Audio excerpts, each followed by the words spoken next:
Today I'm speaking with Ewan Smith. Ewan arrived in Rarotonga in 1973. He founded Air Rarotonga in 1978 and is still the managing director nearly 50 years later. Ewan's leadership and commitment to the people of the Cook Islands has formed Air Rarotonga into the extremely well-respected airline that it is today, both domestically and internationally.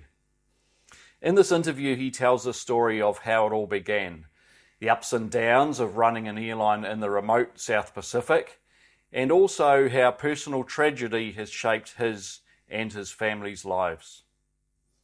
I hope you enjoyed this discussion. If you did, I'd appreciate it if you took the time to like and subscribe. It really does help the channel, and it means that you won't miss future in-depth discussions with other interesting characters.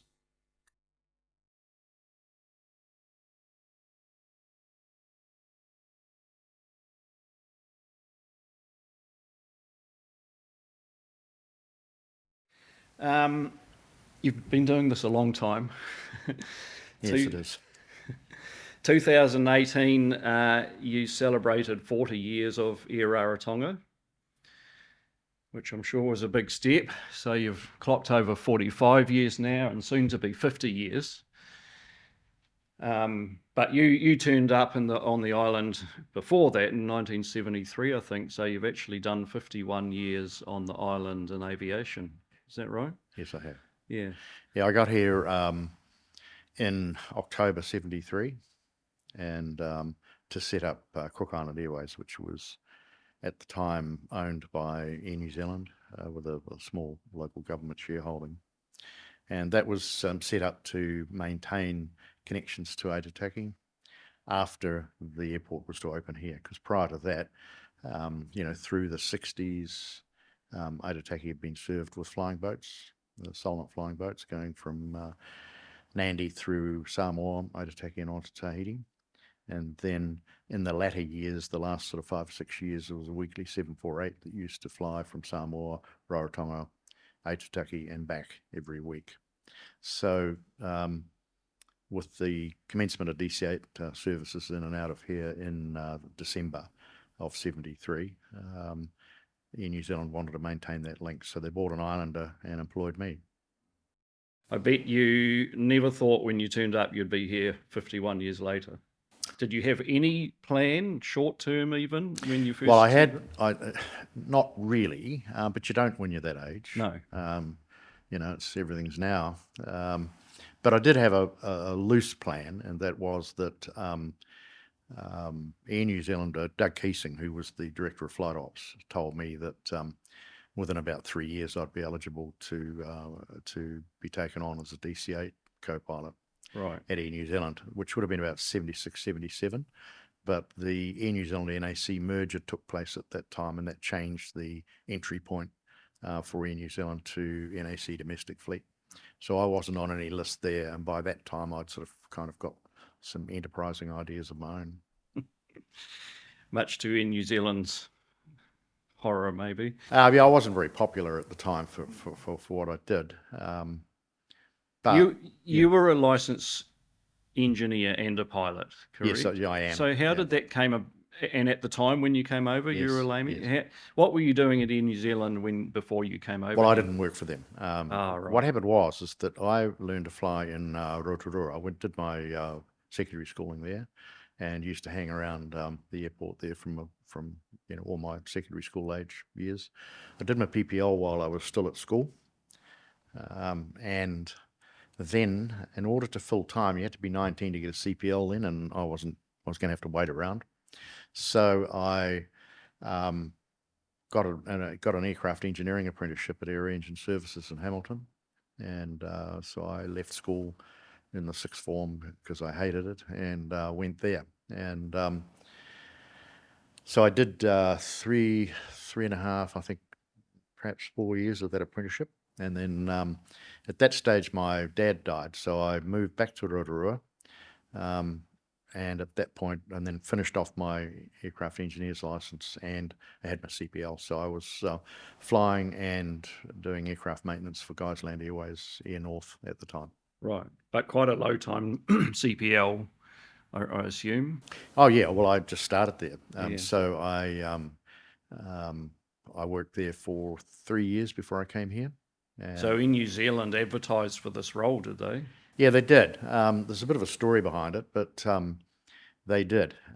We were actually, myself and a colleague of mine, Ken Kay, we were both actually working on a C of A on an Air Commander at the time, and the CAA surveyor, I can't remember who it was actually, might have been Bill Lightfoot, came to Rotorua to do the survey and said, "Oh, you guys should be talking to Air New Zealand because they're looking to see if there's anybody that's dual licensed for this operation in the Cook Islands Right. because it had occurred to them that you've got one aeroplane here and you fly it to Aitutaki and it breaks down. How are you going to get it back? So stashing some spares up there and having a pilot engineer was the answer to that. Yeah.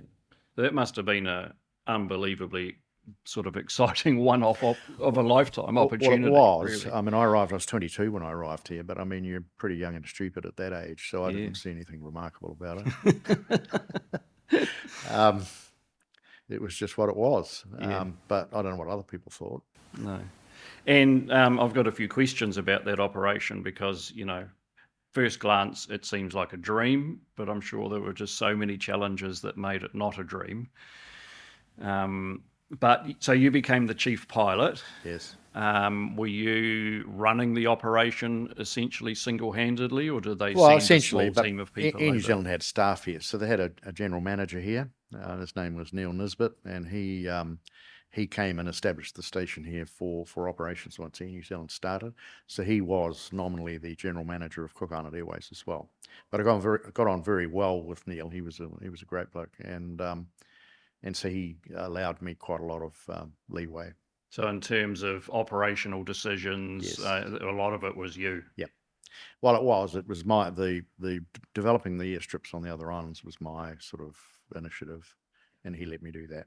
Pretty good for a 22-year-old guy. Yeah, but as I who said, knows nothing about the islands. That age, you're sort of young and stupid, bulletproof. You were using one Islander. Yes. What did you do when it broke down or was on maintenance? Was it a scheduled service or Yes. was it? So you sort of put that on hold for those times? Well, we started out. No, we managed to maintain reliability, schedule reliability with it. We had plenty of spare parts. It was a brand new aircraft. Right. So we only ever had to rescue it once during that time. Murray Pope was up here relieving for us, and because we were busy, and he got to Aitutaki and became stuck there. So we had to charter a ship to go and rescue the airplane. That's the only real schedule disruption I can ever remember, and that was a couple of days. It's amazing. And that's in an operation of 5 years. Well, no, we got after about 3 years, and this is really what led me into Air Raro. I mean, I could see we needed to get another airplane, and the Air New Zealand sort of view was, no, we've done enough. This is what we set out to do. We're doing it. We're not getting involved in other things. And I could see that there was, at that stage, we'd organised this airstrip, built this airstrip in Archu, and it was carrying on to Matiara, Maoki, and then Magaia. And I could see that we needed another aircraft. And so I offered to buy one and hire it to the company. Well, that was just a no-no. Oh, personally buy it. Yeah, that was a no-no. And it really came about because it was very well paid. I mean, I really arrived here with nothing, and the job was very well paid. All of a sudden, they can see this guy's got a bit of initiative, and we maybe don't want too much of that. It was funny because the relationship that I had sort of commercially was different from the one I had operationally. Yeah. My boss was Doug Keesing, and he was, he was a very, very strong character and leader of flight operations back in those days at Air New Zealand. But he was a very, very good, staunch ally of mine, and he looked after me very well. The new strips on the outer islands, which you mentioned were your idea, was that a commercial venture? I mean, could you see a profit in those in those days? As I said, again, you go back to that age, you sort of think anything's possible, So, no, it was interesting. There were people that were asking me. They said, "Well, how do we get an airstrip?" And at that point, there had been in the late 60s, I think it was, when they were developing Rarotonga, there was a New Zealand Public Works surveyor came up and surveyed all the other islands and said, no, these mucketeer structures are not sound enough to build airstrips on or airports on, and so these would be really, really major undertakings. And I think it was at the time that he probably had the New Zealand secondary airport model in mind rather than a strip that you need for an islander. So I sort of thought, well, we after a couple of trips to the outer islands, we settled on building the strip at Archu up inland. It was up in the middle of the island, which just really involved clearing some pineapples, some trees, and grading and levelling and grading it and rolling it, which we managed to get a crew out there and do that in about 10 or 12 days. And I figured at that stage, well, if the moment we land there, that's it, the genie's out of the bottle. So the opposition that I was getting within Air New Zealand at the moment at the time and my superiors there would evaporate once you saw the public support for it. And there was. And local government support for it. And that was funded by Air New Zealand? No, it was a local government put up. It's a volunteer effort, pretty much. Local, landowners out there provided the land and a lot of the labour. Government here provided a grader, an engineer and a surveyor, and that's how we put it together. That must have been transformative for those islands. Well, it was. I think that you get, I read once that it said that anybody that ever sits on the side of the road selling plums will never ever have a problem earning a living, for the rest of their life. And I think it's very true. And you see that here with, as you drive around the island, you see people on the side of the road. They produce things on their own land or with their own craft or whatever, and they can go straight to the side of the road and sell it to a visitor. And it just it's the economic cycle.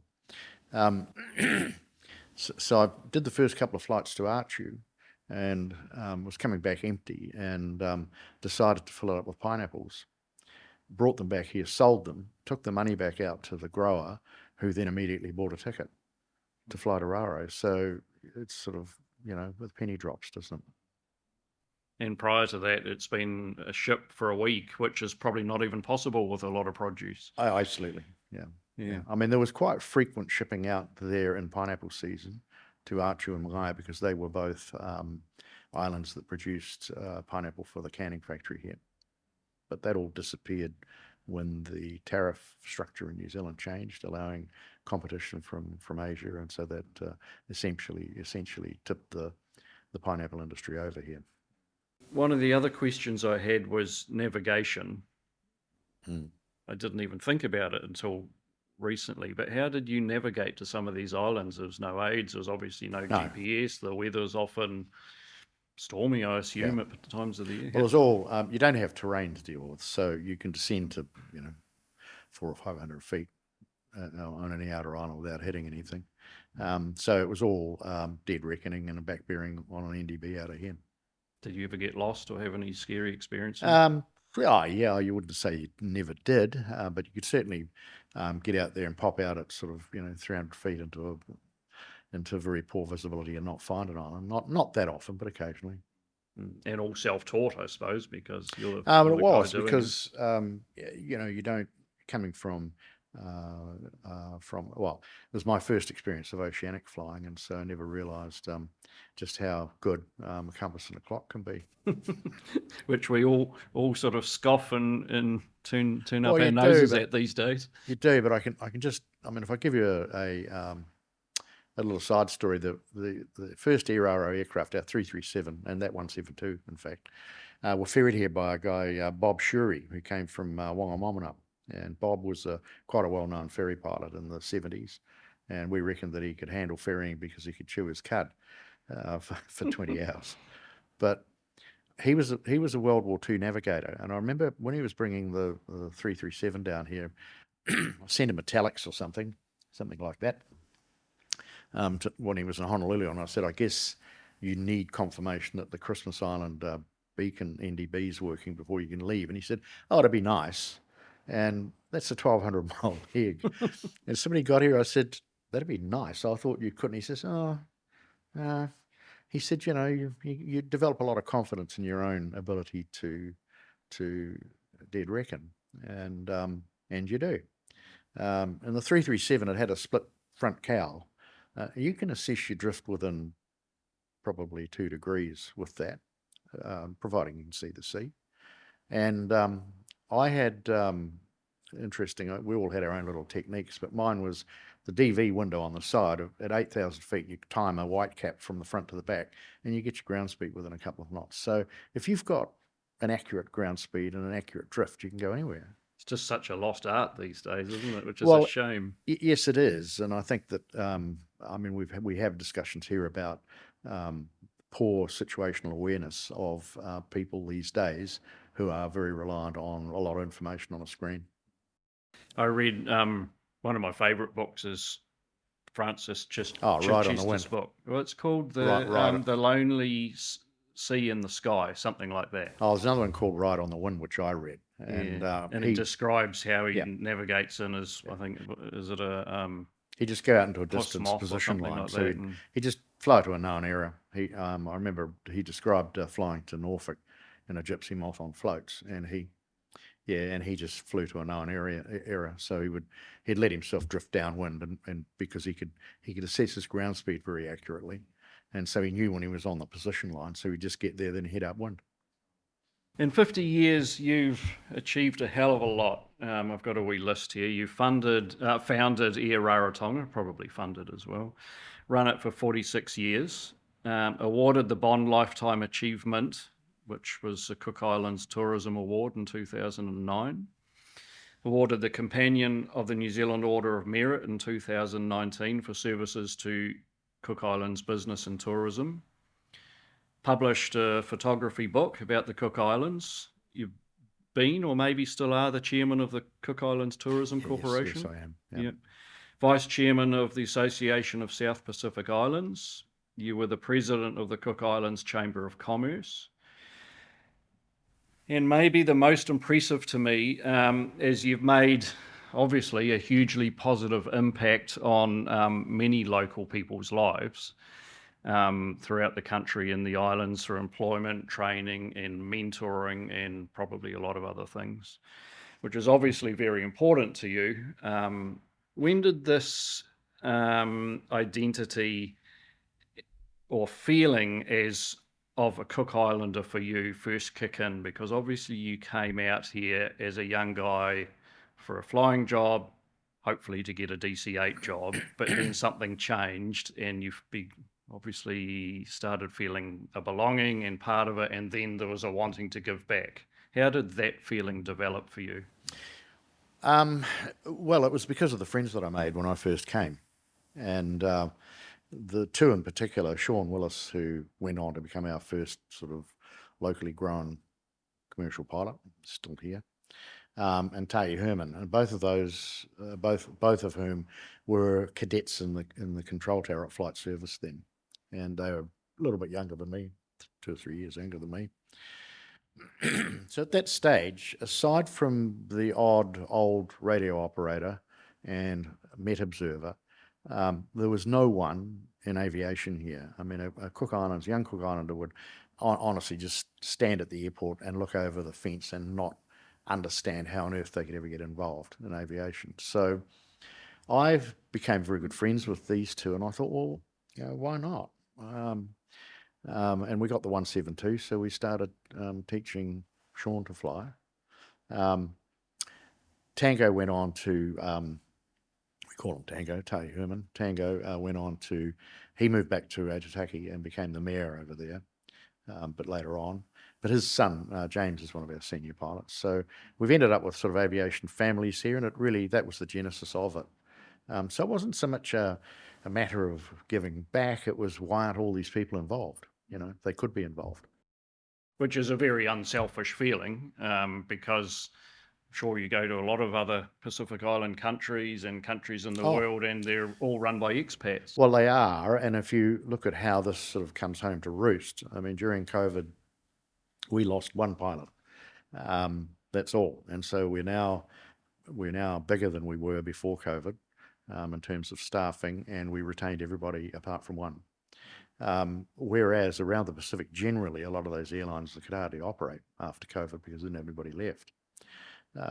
We would be in serious trouble now if we did not have, or if we had not built a local workforce. In 1978, so you had worked for Cook Island Airways for 5 years. Air Rarotonga developed, which seems like a pretty interesting story. I'm sure there was some tense moments there. So there was yourself and two others, one who I think was an engineer with Air New Zealand. Yes. That sounds like a huge step, going into competition with your employer who set you up here, who was actually the national airline. Right. A brave step. How did that all play out and come about? Well, as I said, when you're that age, you're pretty bulletproof. I could just see it. I thought that they didn't.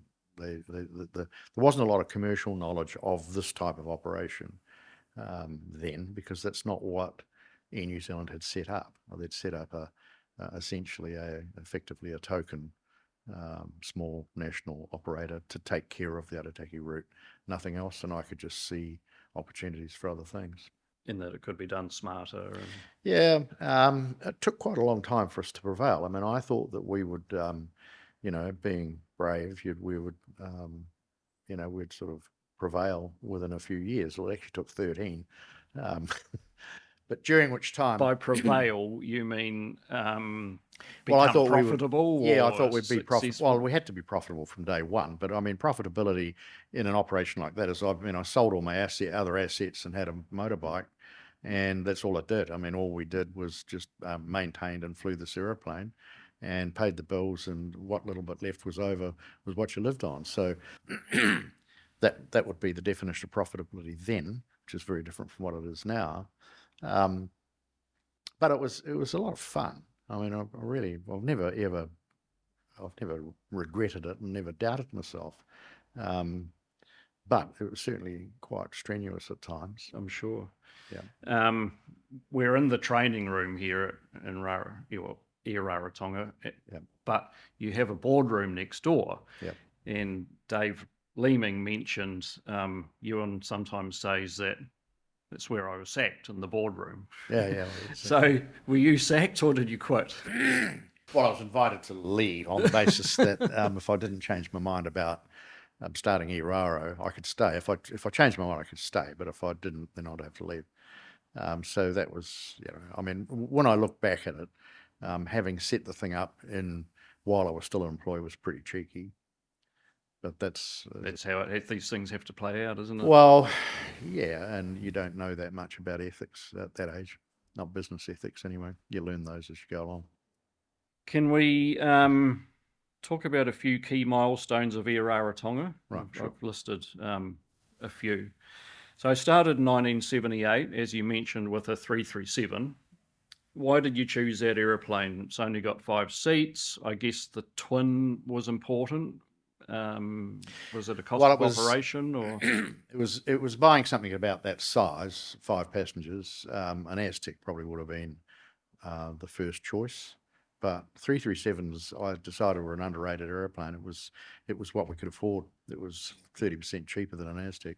So, and an Islander was too big and too I expensive never at thought that much time. of an Islander, Right. because you can't go anywhere else. You could only stay in the Southern Group, and by then we were developing new airstrips, longer ones in the other islands. But mind you, the 337 could go in and out of those existing strips. We used to go into the old strip at Archery with 337. So I just didn't see any reason to be doing 130 knots when you could be doing 150 or 160. Yeah. One of those smart decisions, probably. Yeah. And it was primarily Aitutaki with a little bit of outer island work? It started off with everything else because Cook Island Airways were very established with Aitutaki, and are also very established with the New Zealand travel agents selling their airline because they were hosted in their reservation system. So the turning point for us came in about 82. There was a new hotel being built in Aitutaki at the time, And talking to the person that was developing it, they encouraged us to get a bigger aircraft. So we managed to go out and decided to buy a Queen Air, a Beechcraft Queen Air with an Excalibur conversion. The reason for that is that it had IO720s in it, which were going to be a simple, I figured it was a very good airframe power plant combination, which proved to be true. It was a bulletproof aeroplane. It had a lot of range, it had very good payload, and it was very simple, a simple aeroplane to operate and maintain. We just got the aeroplane here, so we're now in hock to our eyeballs, and the hotel failed financially. So at about the same time, there was a DC8 stuck here overnight. This is where sort of, serendipity walks with you at times. But I met this chap, Dave Gibson is his name, who was disrupted here overnight on his way from Tahiti to Fiji, and he was scouting film locations to film a movie called The Silent One, which was about a boy that became friends with a turtle, and it was a Pacific Island setting. And I convinced him, where I was drinking beers with him out at a private party on the Saturday night, and I convinced him that I'd take him to Arataki the next day to have a look at this failed hotel project as a potential place for them to stay and film. In any event, we went there the next day and they chose Arataki. So we became the primary contractor to that, and that gave us some work for our Queen Air. But at the same time, we decided to set up the day trip, which was to take people out for the day. And, that wasn't a thing up till then. No. And so to do that, we ended up, I think we leased our first small boat so that we could operate this tour. And I mean, interestingly now, it's one of our biggest and it's our flagship tour product is the Arataki Day Tour. So that's how we did that, and it started to transform things. But probably the most significant thing we did then was set up our own in-house inbound tour program, which combined airfares with accommodation in the outer islands. And that was under the name of Island Hopper.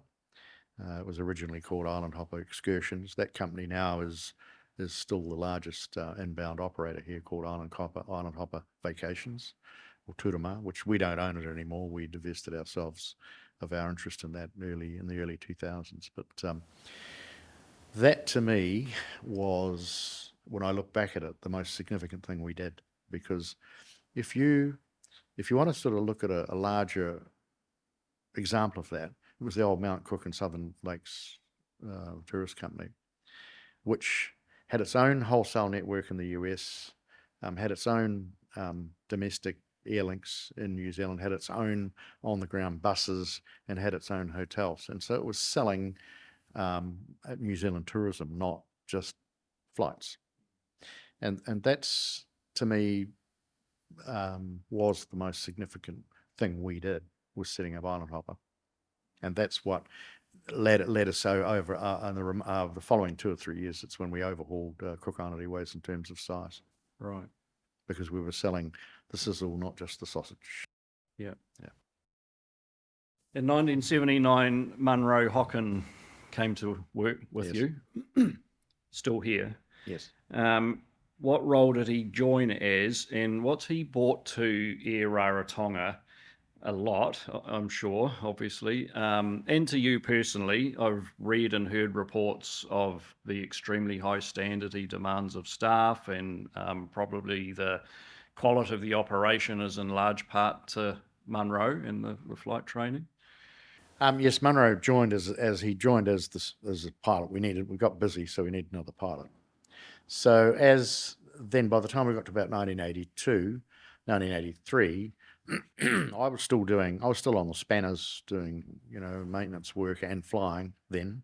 In fact, I flew commercially through to about 97, 98, something like that. But so he basically took over as the senior pilot. He had an instructor's rating, so he was the one who started to instruct others. So we said, well, we had a 172 here, so we could justify bringing him on the basis that he would do some instructing as well. And then one thing led to another. Munro comes from small town New Zealand as well, from Winton, in fact. So I think his assimilation of island life is probably similar to my own, in that my earliest years, I grew up on a farm in Omatani, which is out of Taiapi, and you like small places. You don't like big cities much. You probably know yourself. Absolutely. So he stayed, and then there was an opportunity. One of the engineering partner that I had, Ian Rhodes, one of the founding partners, he wanted to go, so Munro bought him out, Right. and has been here ever since. So, I mean, in that time, Muns has basically been the cornerstone of our whole flight operations area, and it's his stewardship that has led us through those successful decades of flight operations. He's had a lot to do with developing and training and nurturing Cook Islands pilots, some of whom have gone on to Air New Zealand, others are Cathay, Dragonair, around the place. But Muns has got in excess, he's got about 34,000 hours now, which is a monumental amount of flying. And remember, that's not half spent in a crew bunk either. It's, actually doing the hard yards. Hands-on flying, yeah. In a difficult environment too, Well, it's difficult in some respects, but benign in the others. We don't have terrain, and if you have ice, you can get out of it. So we have different operational factors here. I think the thing that probably challenges most people when they first think of it is just long overwater sectors. But once you get used to that and get used to relying on your navigation and understanding the decisions you make, because you're going on a long overwater sector in terms of the serviceability of aircraft, what you accept, what you won't accept, it becomes quite routine for us. We go to New Zealand and fly across mountains. It scares the shit out of us, actually. Yeah, with icing and mountain wave. Well, when we got our first Saab, Air Nelson, in fact, provided us with technical services for the first 5 or 6 years, maintenance control, and we did all our crew training there. And part of that was initially all of our pilots did about 3 months of flying for Air Nelson in the left-hand seat. They were probably shitting themselves. They were. It was very, very different. Yeah. Especially in an old 340A, where they call de-ice on a 340A is anti-climb, and you get stuck in some pretty challenging weather. Yeah. They were all desperate to come back here, were they? Oh, well, yeah, we all feel very comfortable flying around here. You mentioned you added a Queen Air in 1982, and a couple of years later, I think you leased a Chieftain. Yes, we did. did. Right. Well, these were for the Aitataki market primarily. Yes. Yeah. What was the market share sort of in that time with Cook Island Airways? You were obviously creeping up, or maybe even we starting got to, by the time we acquired them, it was about 2/3, 1/3. Right. Was there a price war? Did they act aggressively to the competition in that period? Yeah, I mean, you can only to a certain extent. Remember also with the Queen Air, we were able to go up north, so we did quite a lot of non-scheduled flying up to the Northern Group, because we could get up there in the Queen Air, and they couldn't go anywhere with an Islander. Right. So where it sort of got really challenging was in the, if you remember, about 1986, there was an Air New Zealand cabin crew strike. And this had quite a lot of consequential outcomes from this. They went on strike and effectively isolated the Cook Islands because it was the only operator in here. And which essentially would be all of your business, 90%, well, it was all of our 90% of it? Or? I had just returned from my honeymoon with my wife, and all of a sudden we're sitting here looking at no business for the next month or two over Christmas, which was then a very busy period for us, and we're one part of the year where we could make some money. So while I'd been away, I had actually met some people from Hawaiian Airlines, and in particular, a couple of people that were responsible for their DC8 operation, because they'd acquired, I don't know, 6 or 8 DC8s, ex-United ones, which they were doing military charter, and they were doing EAS, essentially a service work, down to Pango, and they were also flying to Tahiti. So I got hold of them, and along in conjunction with the Prime Minister of the time, Tom Davis, and we put together these charters to fly to Auckland and back to effectively break the strike at Christmas. But funded by you initially, yes, like we did. You took the risk. We took the commercial risk. So we spent about 3 or 4 days running this thing up and down to Auckland. I think we made $5,000 out of it at the end of 4 frantic days. That included the positioning it from Honolulu, which was very exciting. It didn't make any money, but it was very exciting. So from there, we developed this relationship with Hawaiian, and they started flying in here on schedule. Now, Can I just go back one step? How did you market that? Because well, it was locals, because everybody, honestly, we go down to Auckland, the terminal, there was 2,000 or 3,000 stranded passengers in the terminal. Right, so it was to get rid of existing passengers. Yeah, so we just went down there and we had a the old zip zap credit card machine and cash, and we'd bring one of our people, would send them down, they come back with a cabin bag full of cash for us to go and pay for the next charter. How exciting. Well, it was. I didn't sleep for about 3 days. It was a real adrenaline rush. So from there, that led, in fact, to the airport being handed over to the Cook Islands people, because it was Air New Zealand and the airport were owned by the New Zealand government at the time. And Tom Davis and David Longing was the Prime Minister of New Zealand at the time. They had some discussions about this and how unsatisfactory this whole thing had been. And he agreed and said, well, we will. And at that point, they brought forward the date by some, 10 or 15 years, that the airport would be taken over under Cook Islands control. But with that, also the ability to negotiate landing rights, because prior to that, the Auckland Rarotonga route was cabotage to New Zealand. Right. Yeah. So from there, we ended up one way or another running a wet lease DC8 operation to Auckland and back with Hawaiian. So the aeroplane would fly from, it did it a couple of different ways, via Auckland and then via Honolulu to here and on to Auckland, which we ran for a couple of years. Marketed as an Air Rarotonga flight. Yes, it was. So back into competition with Air New Zealand. We were. And then we thought... You must have been their favourite guy. Oh, well, but there was different people. I mean, remember, went through the Briley's era, of ownership, the New Zealand government, and then Briley's. And it was different people that I dealt with there. And, there was a couple who had difficulty with what we were doing. But, by and large, I mean, we ended up developing a very good relationship. But what we then thought we would do is that we'd make a move on the domestic market. So we managed to scrape up enough pennies to finance a Bandeirante, which is what we'd always really wanted, but we could never find the finance to do it. And a Bandeirante was the ideal aeroplane for here. So we managed to get one. And to my amazement, Air New Zealand responded by funding a twin otter for Cook Island Airways, which wasn't what we had planned or envisaged, because we're now going to have too much capacity here.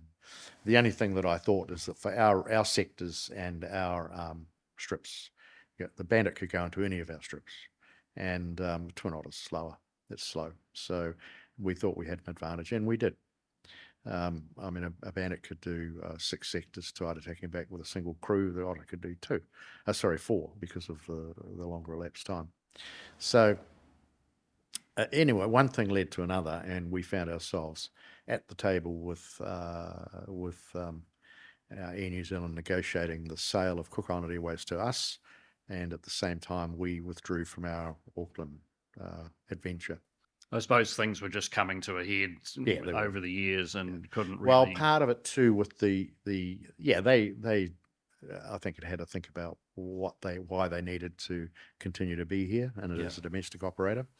And at the same time, we found the competition to Auckland back was pretty fierce. That what we relied on was through traffic from the States, and it was a DC8 63 going through to Auckland, 250 seats, and we relied on 80 or 100 transit packs. And I think at that stage, that would have been 91.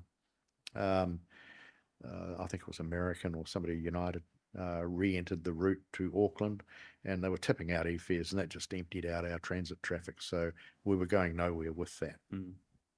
But what it left us with then is the domestic airline here. We got another Bandeirante, so 2 Bandits, and a ground handling business. Buying out Cook Island Airways, it seems to me that must have been a huge game changer, because Yes, now it was. you're in control of the business yourself without having to worry about a competition and price fears that may or may not be sustainable. You're sort of Yeah. in control of your destiny. Would that be right? Well, yeah, we're not a legislative monopoly. It's a natural monopoly because of the size of the market, and we've always made sure that we've stepped up to meet what we perceive to be the current and future demands. So, I mean, I would typify our business now, though, as we have a very successful and profitable tourism business, predominantly to Aitutaki. We also operate regionally to Tahiti now as well, which is a good commercial route. But the rest of the business to the smaller communities is really pretty much a community service obligation, which we cross subsidise from our tourism business. Yeah, I had a few notes here about competition.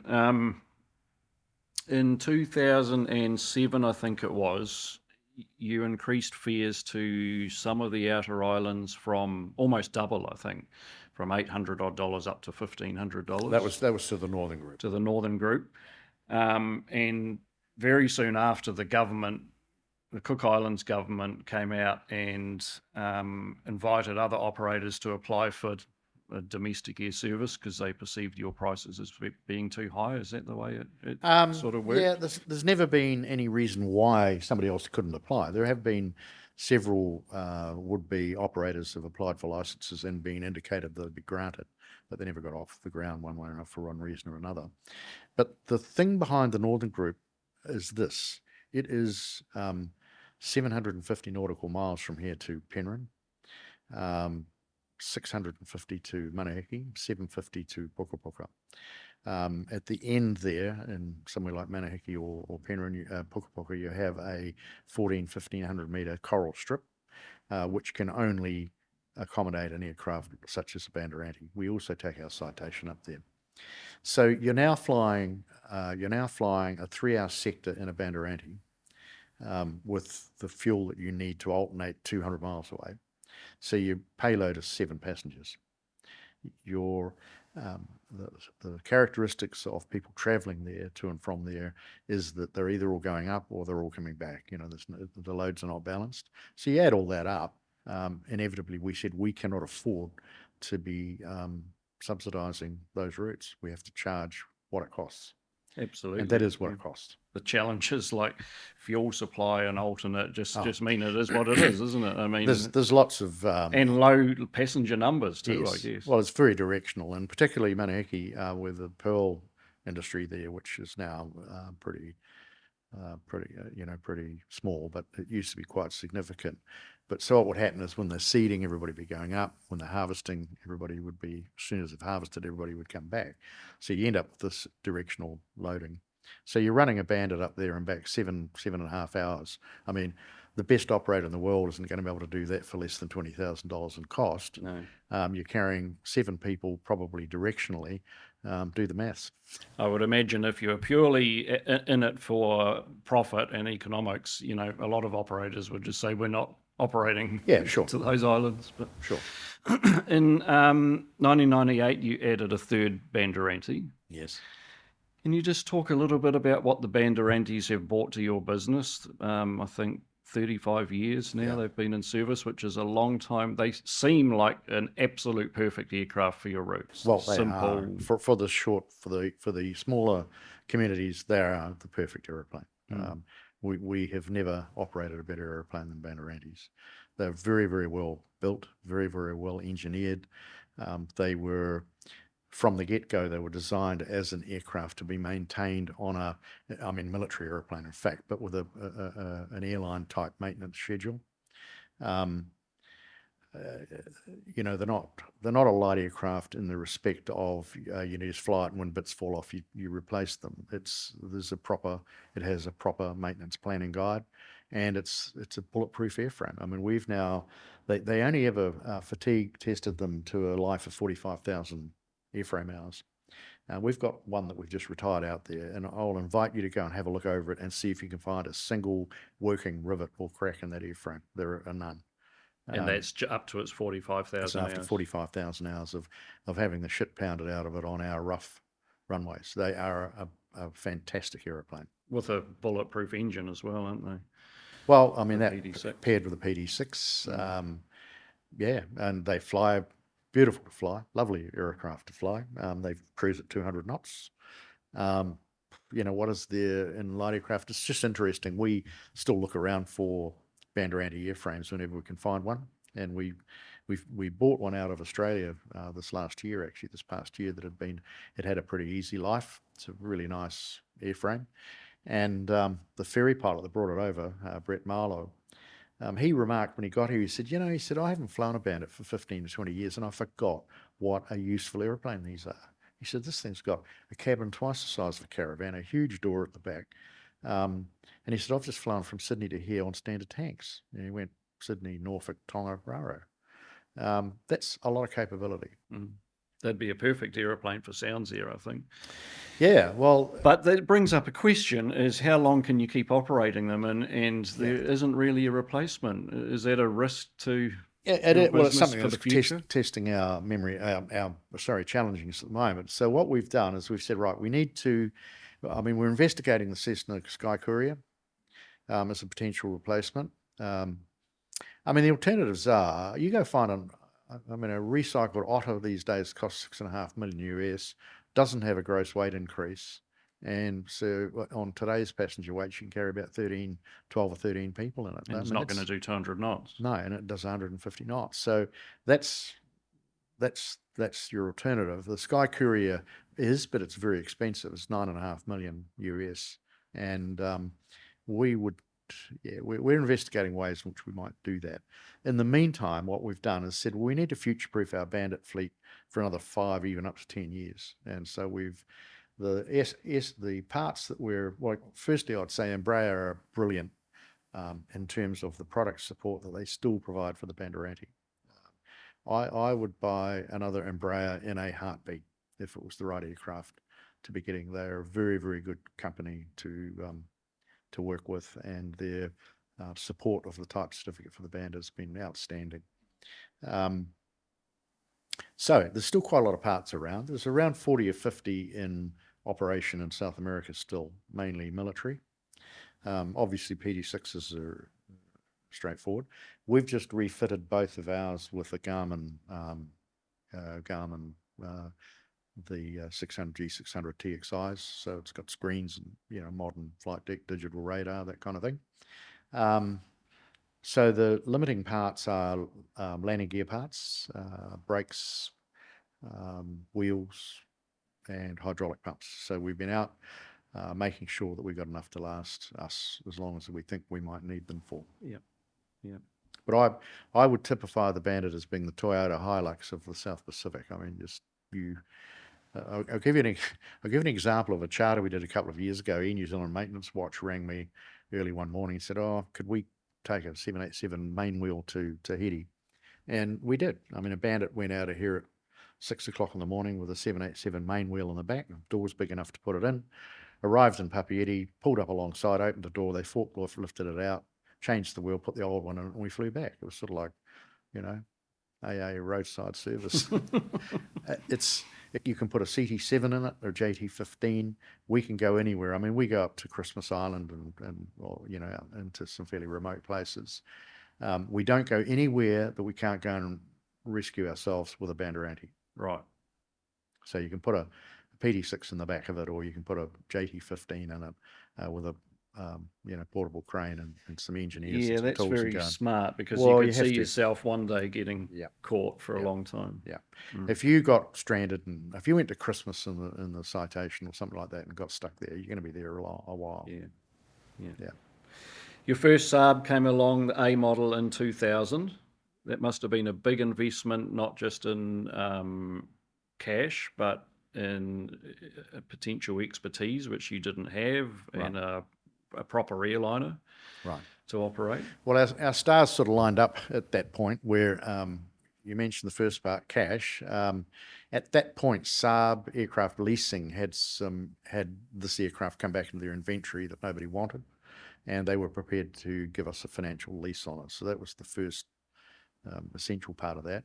At the same time, Ian Nelson were looking for opportunities to sell technical services to third-party operators, and we were their kind of inaugural third-party client, and so it really fitted together very well.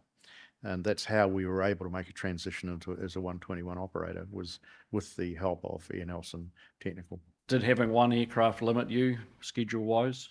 Could you work around it with the Bandit? You sat on the edge of your seats. Well, we've always been when we had the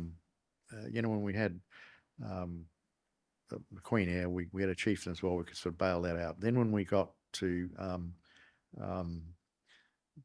we had a single Bandeirante, but the Queen Air and the Chieftain could bail that out. Then we got 2 and then 3 Bandits, and so then we got 1 Saab, so 2 Bandits could bail that out.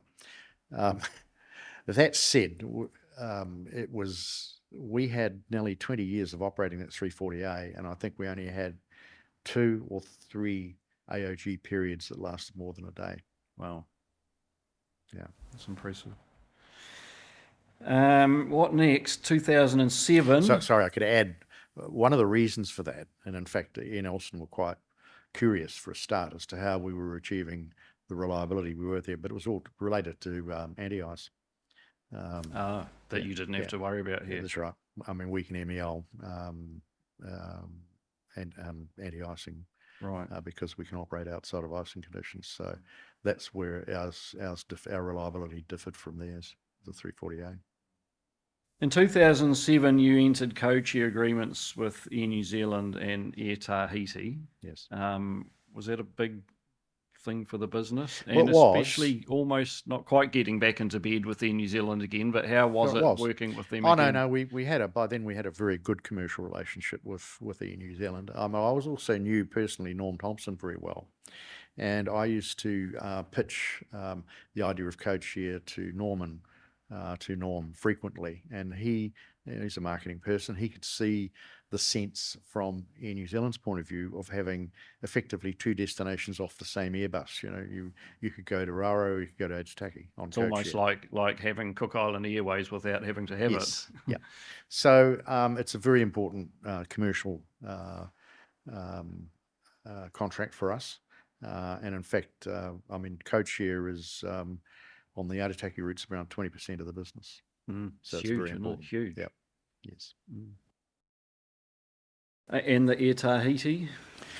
We set up a JV operation to fly to Tahiti and back, because at that stage, Air New Zealand pulled out of the Coral route, what was the old Coral route, where their operator, the 767, it was operating Nandi, Raro, Tahiti and back. They withdrew that, and we wanted to keep a link with Tahiti, and so we went into a JV with Air Tahiti at the time, operating their ATR over here, and we bought a block of seats. So that's how that worked, and that went right through to COVID. And post-COVID, they didn't have an aircraft immediately, so we started operating Tahiti ourselves, and we now codeshare with them. So they do a flight, we do a flight. Right. Yeah. Okay. Using the Saab. Yeah, we have a Saab, weekly Saab, and they have a weekly ATR. Yeah. The Citation came along in 2017. Was that initially for charter work or yes, medevac? Charter and medevac, really. Whichever way you look at it, apart from Aitutaki, everywhere else here is 600 or 800 miles away or more. And the only way you're going to do that is with you need a jet. So again, it was an opportunity because I'm a personal friend of Steve Paget's, and he owned that aeroplane. And I rang him up one day about it and said, what do you want for that? And he said, Ewan, I know you want it and you need it and you haven't got any money, so let me put a deal together. So he did. And is a jet something you'd been wanting for a long time? I always wanted one. I went back through my old computer files, and I had citations with paint schemes for citations from 2002 or 3. So I always figured that it would be a useful tool here. Everybody said, well, what's your business plan? I didn't have one, actually. I said, you don't know what you don't know. One of the phrases I use, you don't know what's out there till you're out there. And we found, in fact, there is a business for it. But like everything else, you need two, not one. So that's a something future story, is it? Well, it is probably, yeah, because Citation's a really good airplane. We can take it, Ewan's got a gravel kit, so we can take it into those Northern Group runways. And I mean, the appeal of, the international agencies, NGOs, and government to be able to get in and out of the Northern Group on a 2-hour flight, I mean, go for the day, is really appealing. So pretty much all your Northern Group flights are carried out in the Citation if they can. Quite a lot of it. We still run Bandits up there, but quite a lot of it. But at the moment, we're waiting for an engine back for the Citation, which is another story. I see that. Yeah. We had one that made metal. And post-COVID, supply has just been shocking. It's shocking. 6 months for a round trip to a shop, for an engine at the moment, just because of parts supply. So you need a lot of spare parts. Whatever you needed 1 or 2 of before, you need 5 now. That must be a massive deal for the country as well, being able to medevac sick people out of those far islands on the same day. Well, it is. I mean, we've had the occasions with that where, the health department's called us at midday with a problem in Puka Puka, and we've been able to get up and back that afternoon, whereas if you're doing it in the Bandeirante, you'd be overnighting there. So that's really useful. With the Garmin fit in the Bandeirantes and LED landing lights, we're actually looking at doing some trials for emergency flights into the other islands with passive reflectors. We won't be able to use their transport, but certainly it'll extend our medevac. Explain what that means. Because we've got really bright LED landing lights on those aircraft now. You've got synthetic vision on the Garmin, and so the runways aren't lit? No, they're not lit. I see. So if we put some passive, I mean, we've done the odd middle of the night rescue out there with using motorbikes and truck lights and stuff like that, but we can probably do that a bit more scientifically now. But we've got to just get the time and develop the SOPs and formalise that. But that'll be a big thing because the government has found it struggles now to keep medical personnel in those islands. And so, if you're living in a community of 200 or 300 out there and you have a problem in the middle of the night, it's pretty scary. 2018, the A model Saab was replaced with a B model, and now you have 2 of them. And then 2020 came along and COVID. Right.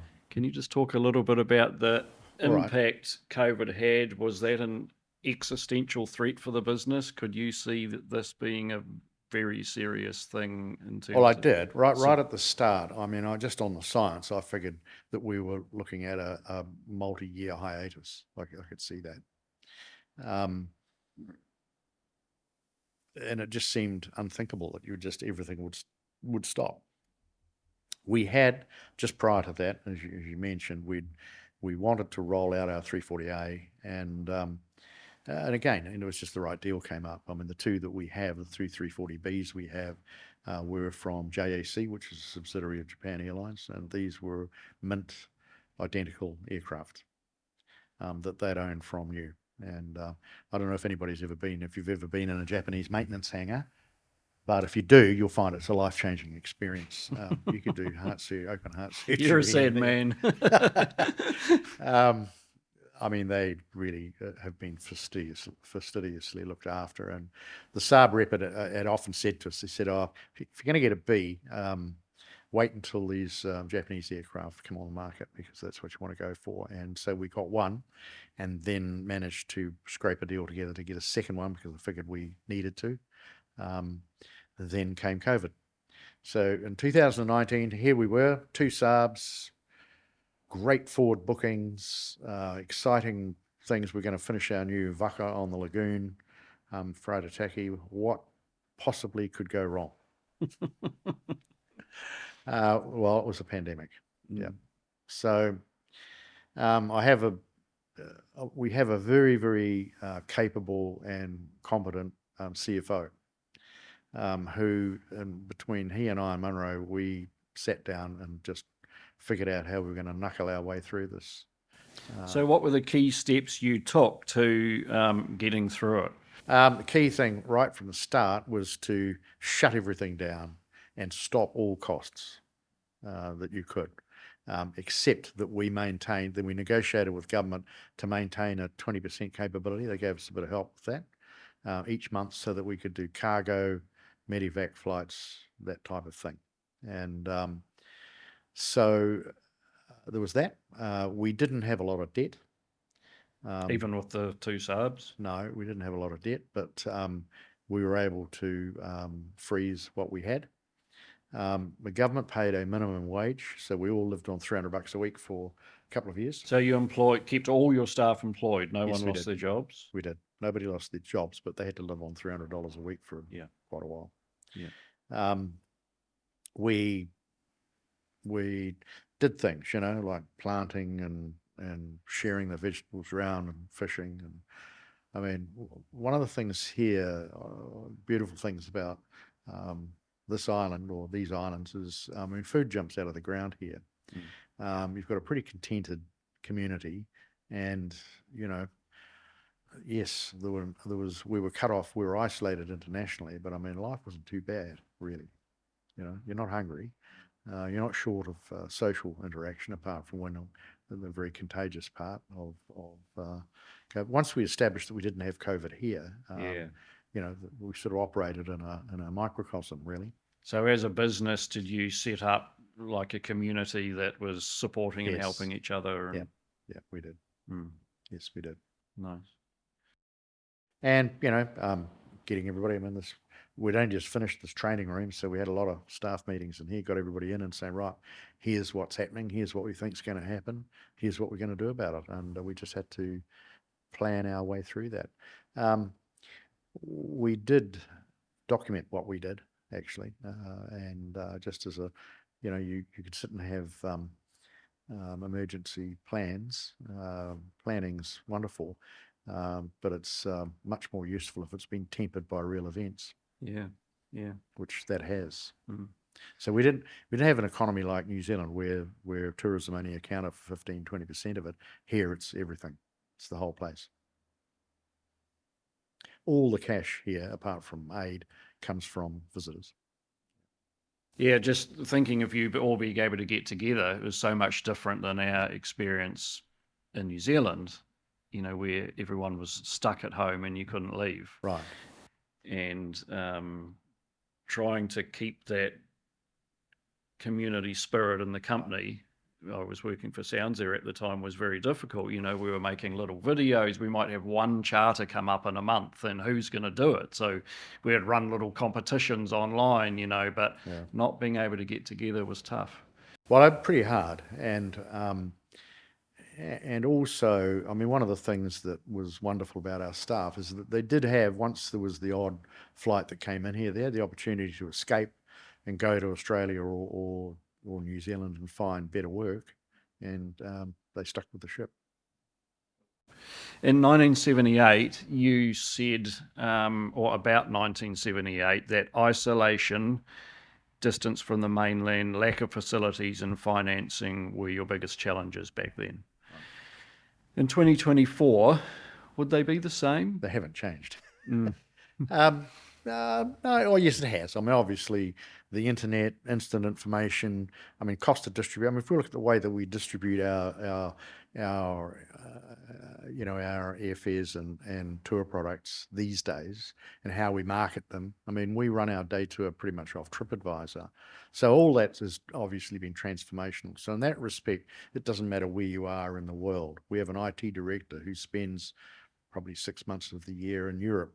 And yet he's just as effective because he can work remotely. So a lot of that has changed. What hasn't changed is the scale. The thing that really challenges microstates of the Pacific is scale. From your Sounds Air life, you'll know that compliance, there's just layers and layers and layers of additional and new compliance put upon the industry every year. We operated for 40 years without safety management systems. Now you've got to have one yesterday. It's a wonder you haven't. And it's got to be as good as Air New Zealand. And it's got to be, and it's got to be as good as we don't know what it is yet. Yeah. So there's all that kind of thing. So we now have, for example, 3 people who just work on compliance, basically safety management, and compliance, which we didn't used to have. So that increases your fixed costs, and it's still over a relatively small scale.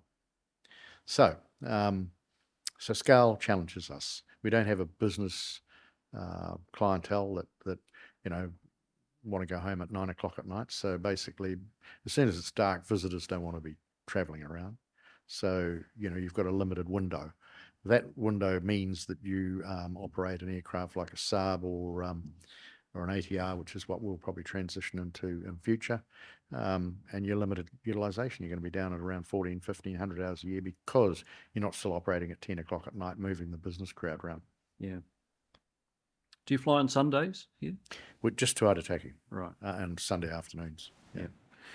Another comment I read of yours, you said, I think the key to survival in our environment is concentrating on maintenance, safety, and reliability.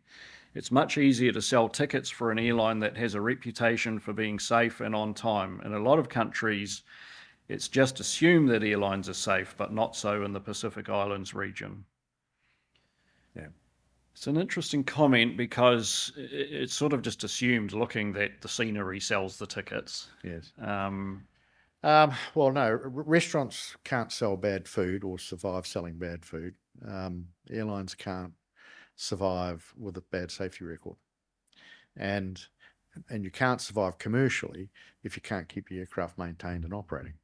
So when I look around the Pacific, and there's been a lot of companies that have come and gone, and a lot of airlines that have come and gone, including government-owned ones, in my 50 years here. And I would say that the single point of failure, the most common single point of failure has been technical. They don't know how to operate the aircraft reliably or safely.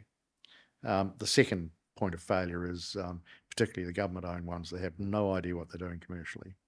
Why do you think the Pacific region is unique in that respect? Again, it's probably just small scale. You can't. It's very, you go to. We have a tourism industry. I mean, the Cook Islands is well above its size and scale in terms of economy because of its tourism industry. So we're behind. We're only really behind Tahiti, Fiji, and probably New Caledonia when it comes to visitor traffic in the Pacific. We way ahead of Samoa, Tonga, Niue, Solomons, Kiribati, countries like that. So it's tourism that keeps us going and keeps our airline going, which allows us then to operate those social services or that community service obligation.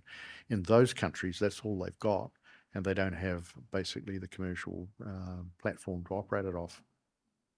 So they don't have enough money, they don't pay enough, they don't get the right people, and on it goes. It's impossible to do in aviation without those key building blocks, isn't it?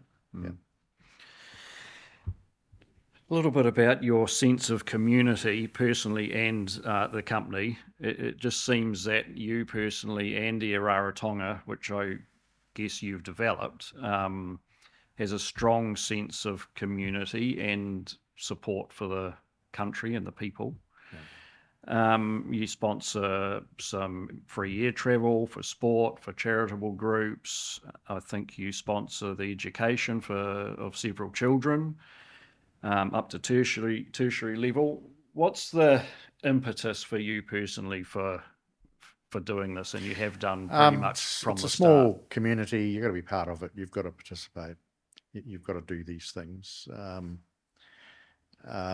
You've got to be. I mean, I know that the term corporate citizen is used in big cities and stuff, but when a lot of it is probably really aspirational statements and not necessarily a lot of good quality work. I mean, I do have this sort of view that if you don't help people that need some help, ultimately it's going to come bite you in the bum. And I think that's what you see politically going on in the world, in the sort of way in which there's almost a revolution underway in a lot of democracies these days, and it goes back to that sort of inequality and lack of equal opportunity, that kind of thing.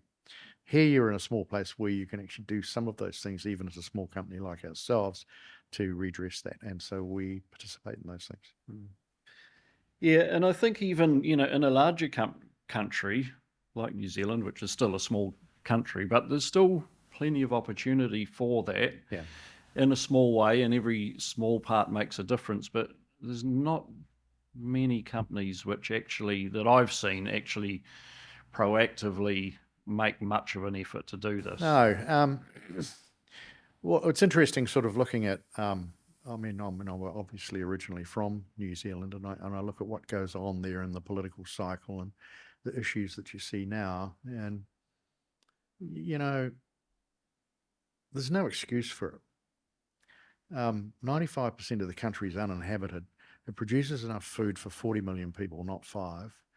And yet access to housing and food security and that sort of thing are the two big political issues at the moment. I mean, it's got to be management, hasn't it? Which we all blame the government on, but essentially the people are corporate the government government, got to do their part as well. Yeah. I mean, the community's got to do its part. But I just don't see there's no sense in that. It would be different if it was a desert and, you know, food was hard to grow and or that it was crowded. It was a crowded ghetto. It's not.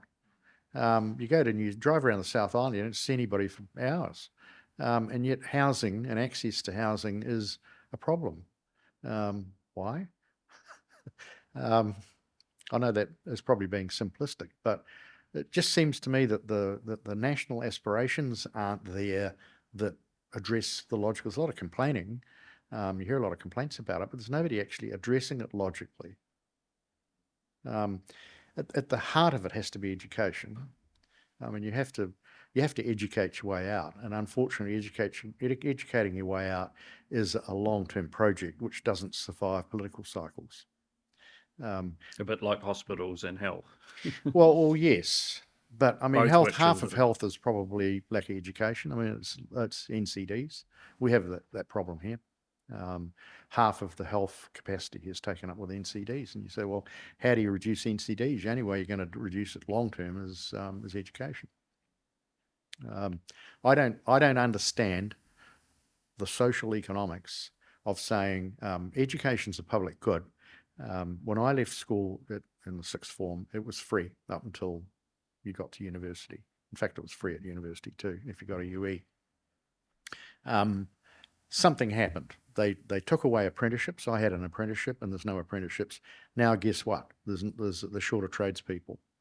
They then say, "Oh, that's all right. We'll just bring in migrant tradespeople to compete with our own undereducated population." I mean, that doesn't make sense socially to me, or in terms of the social economics of that.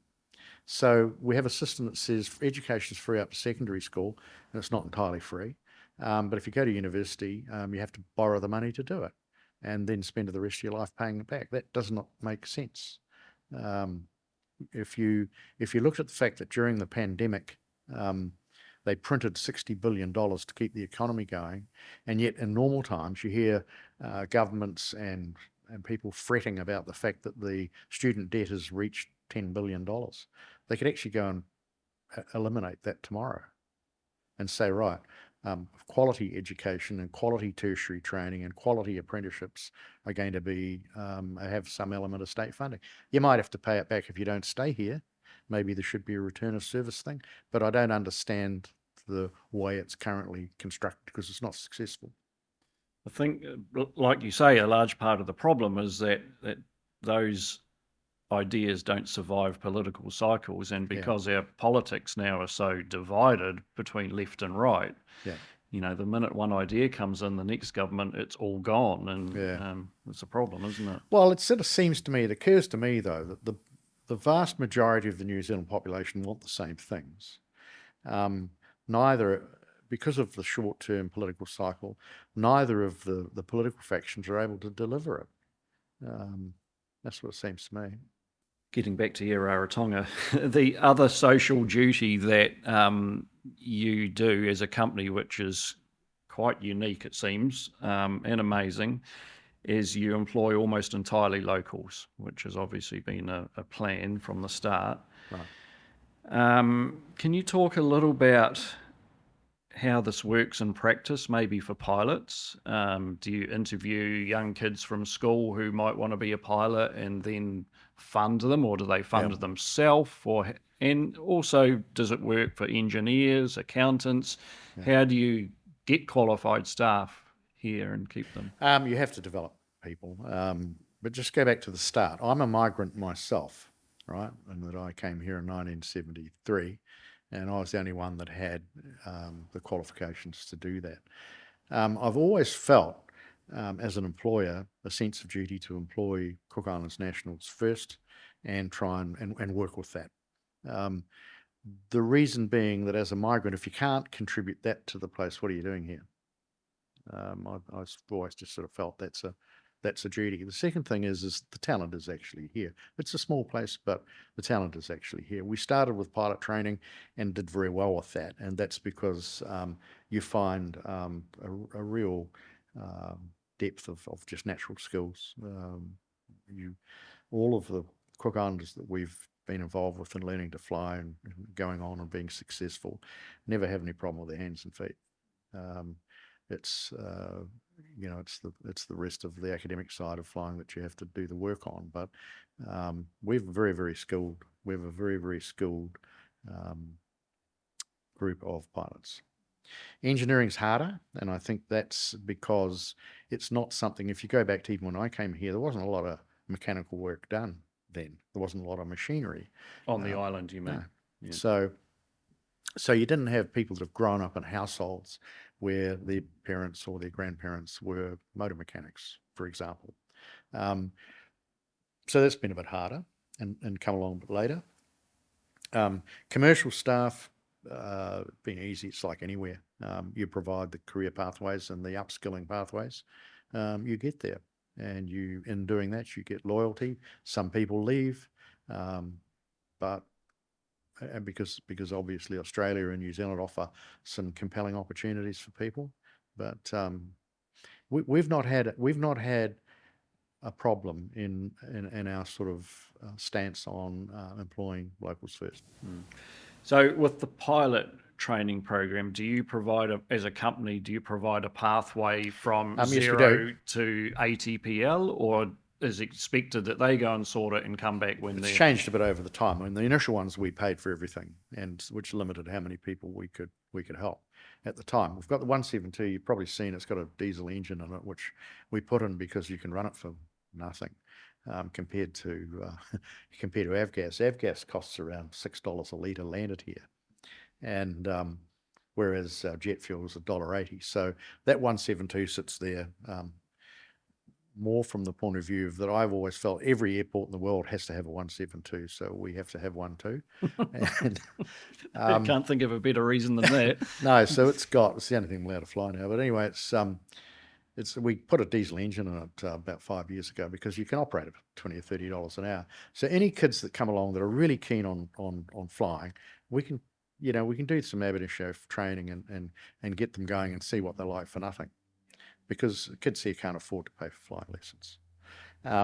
Once they get up to, we've got an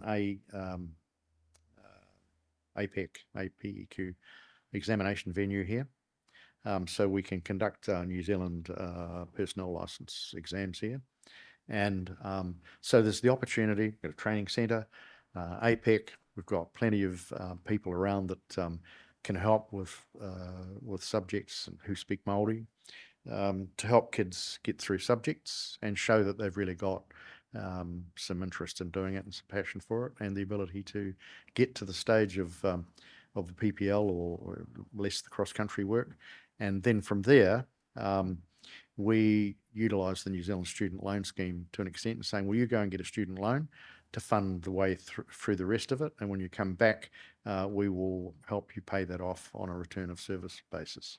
And there would be a guaranteed job for those certain people that you've sort of started off. Yes, there is. What sort of hours would they go on to the Bandeirante with? Oh, I'll go straight on with a 200 hours. with a CPL multi-instrument rating. Yeah. Go on to the right-hand seat of a Bandit. So, operating Bandits is a 2-pilot crew. We've got all of our 1, 2, 3, 4, 5. probably pretty much all of our Saab captains now started off in the right-hand seat of a Bandit. So that's how you bring people through. It's a fantastic concept. It's a great opportunity for people here. Well, I see. I mean, that's almost back to the future in places like Australia, where Rex have had to set up their own flying academies again. Otherwise, they've figured out in 5 years' time they'll have no pilot supply. Because and you've essentially been doing that for years. Well, we have. we have. And Alliance, my mate Scott McMillan tells me they've set up an engineering school. Alliance have, in conjunction with the state government in Queensland, I think it is. Same reason, but in 5 years' time, they'd have no engineers otherwise. So that's what you got to do. Yeah. I've found a list somewhere on the internet of some of your staff and how long they've been with you. So you're at the top, which is 46 years now, I think. Is that right? Yeah. Munro, 45 years. Alistair Macquarie, 39. Yeah. Some of these may or may not be with you, but Sean, 38 years. Yeah. They're all still here. Teriki, 37. Yeah. And Tutai, 37 years. Yeah. They're all still here.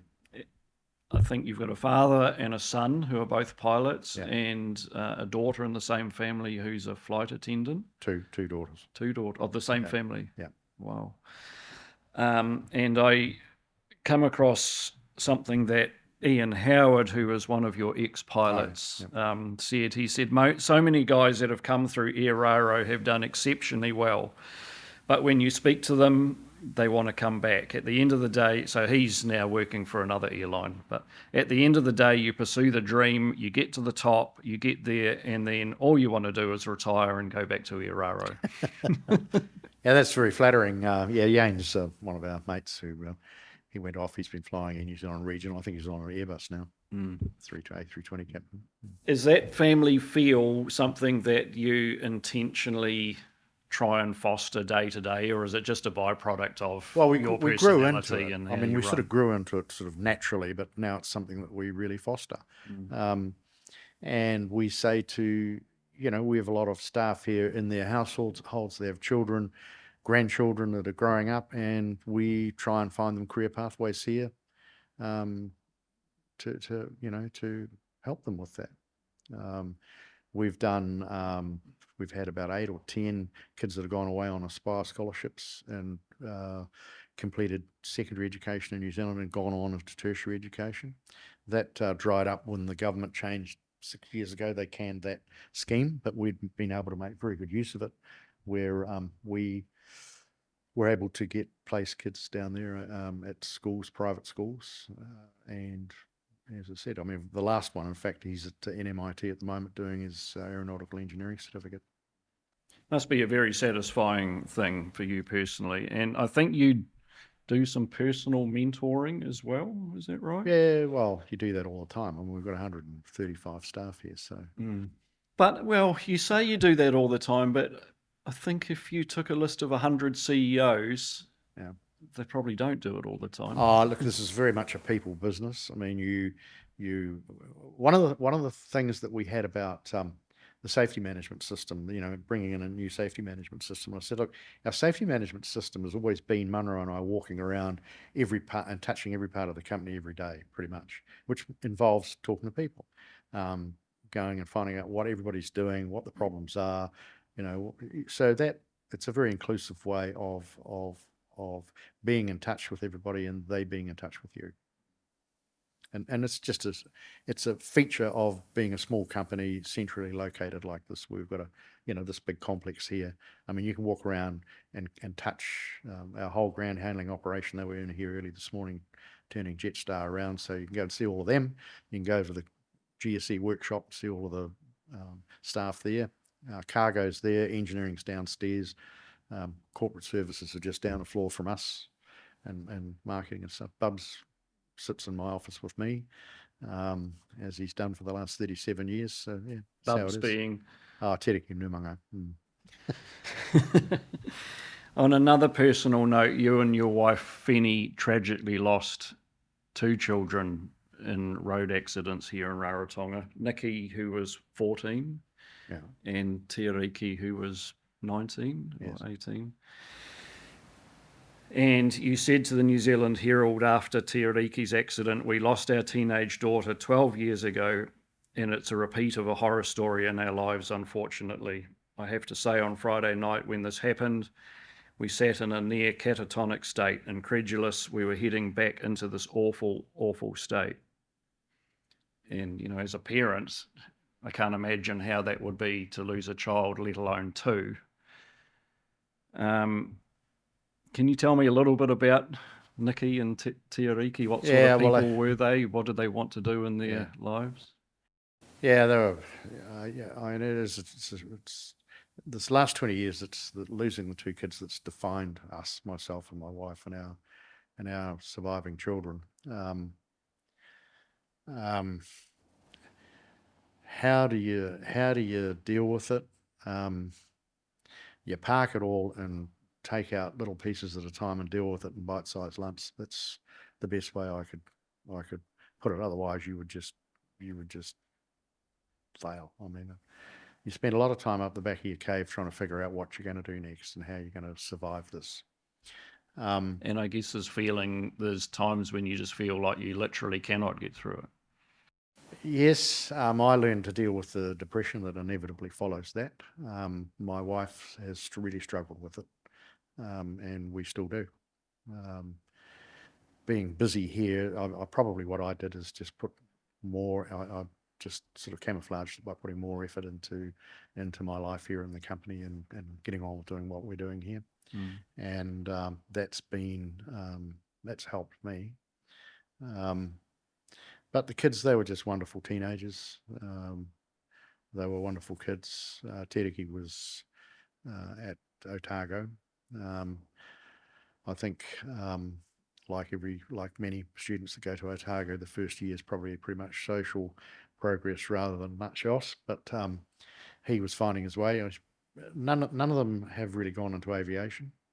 I've got very smart. Well, yes and no. I mean, I wouldn't want them in aviation unless they really, really wanted to do it.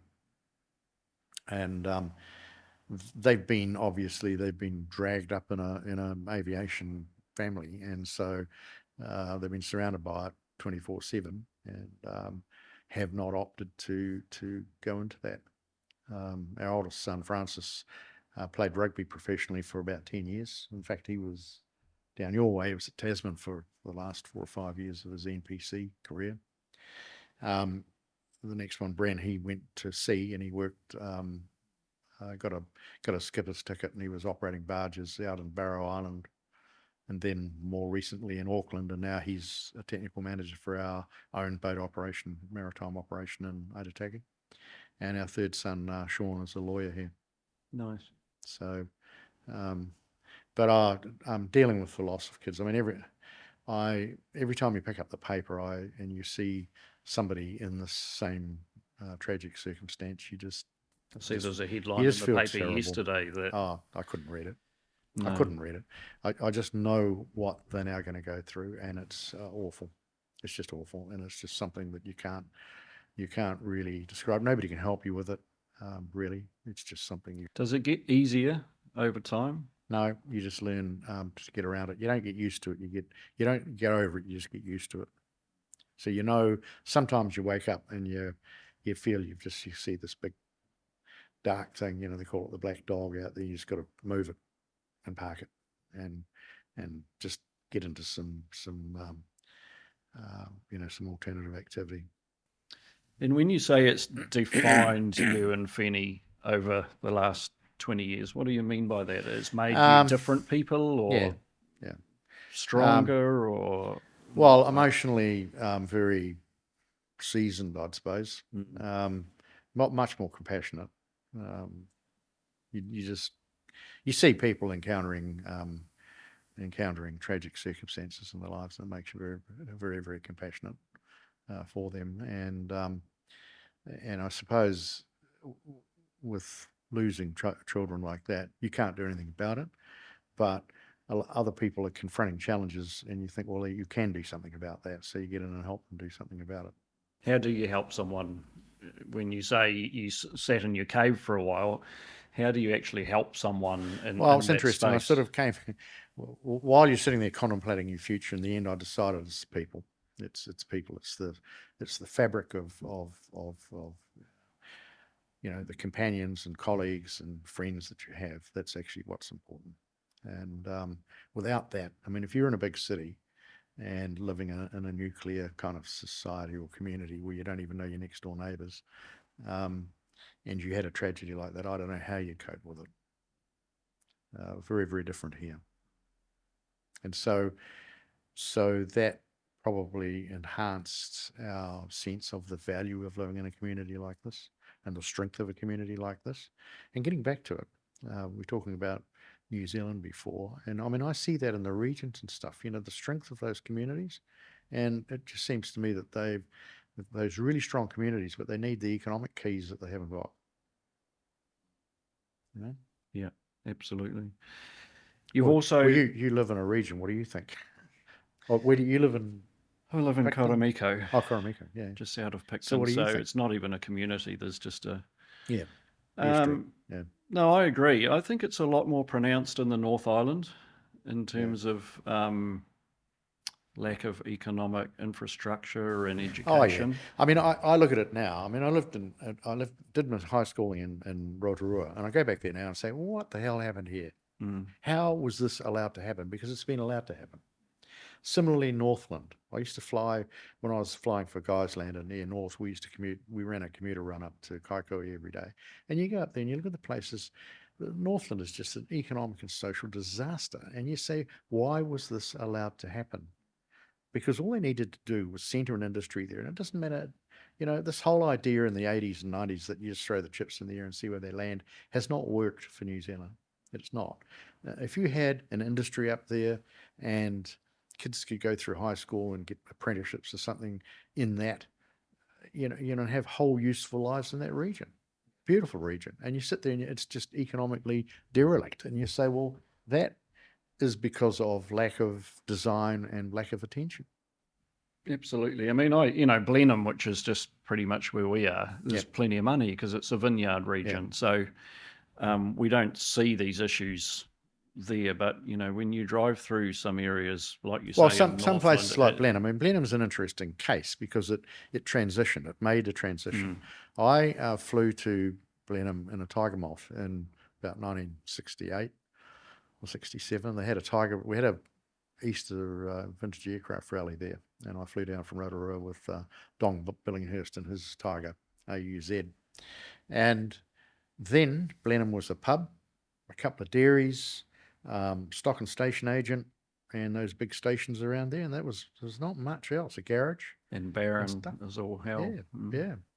And it's transitioned from that because the successful industry is established there. So if you look at Northland and look at all of the subtropical produce that you can produce up there, the tourism that you can have up there, it's got some of the best beaches in the country and all the rest of it. You look at all that and say, why has not that area not been able to transition to a successful modern day industry that employs everybody and creates prosperity around there? It's because it's been allowed to just collapse. With 50% unemployment and the crime and the drugs that go with it. And that all goes with it. And it's hard to turn and that lack around. Of educational achievement. So, you look at how do you you could fix it. It could be fixed, but it's going to take a 10 or 20 year plan, an intergenerational plan probably. And that requires bipartisan support, which you don't get out of a 3-year government cycle. So West Coast the same. Look at the West Coast. It's stunning down there. Nobody there. That's not a bad thing. It's nice driving down the West Coast because there's no one there. No, there's that about it. But I think then, that when you look at the commentary that comes out of a lot of small regional towns of New Zealand saying they're doing way worse than they should be, or could be. Completely agreed. You've also adopted several children, I understand. Well, we have a larger sort of extended family. Yes, we do. And I understand that you're adopted yourself. Is that correct? Yes, I am, yeah. Do you think being adopted is part of where you have your community spirit from? Probably. Giving back? Maybe it came Probably. from I mean, you do. I was one of the secret adoptions of the 1950s. And which growing up as an adopted child in the 50s and 60s wasn't that flash in terms of how you dealt with it yourself. It's something you never told anyone. Because it was something to be ashamed It of? was a social stigma to that at that time. And if you think about it, you go to schools and, here's the photos on the wall where proudly your grandfather or father is there in the first 11, the first 15, or swimming team, or academically, or whatever. You don't have that connection with things. So probably the social fabric of an island like this really appealed to me, possibly because of that. The interesting thing is that in recent years I actually did a search of my natural biological family and found, in fact, some interesting things. My biological grandmother on my father's side was the 11th woman to get a pilot's license in New Zealand in the mid-30s. What are the chances of that? I know. She was a photographer, and she liked cooking. Well, those are the three things that I like the most. So you learn these interesting things. That the secretary here, who sort of became my kind of local mother, when I first came here, or she mothered me for 2 or 3 years, turned out that she had been the stenographer for my biological grandfather, who was actually a judge in Samoa. So it's a small world. Very much so. Was that an emotional experience for you, finding your biological Very, but family? I never met. I've met. I've got some half siblings whom I've met and now know.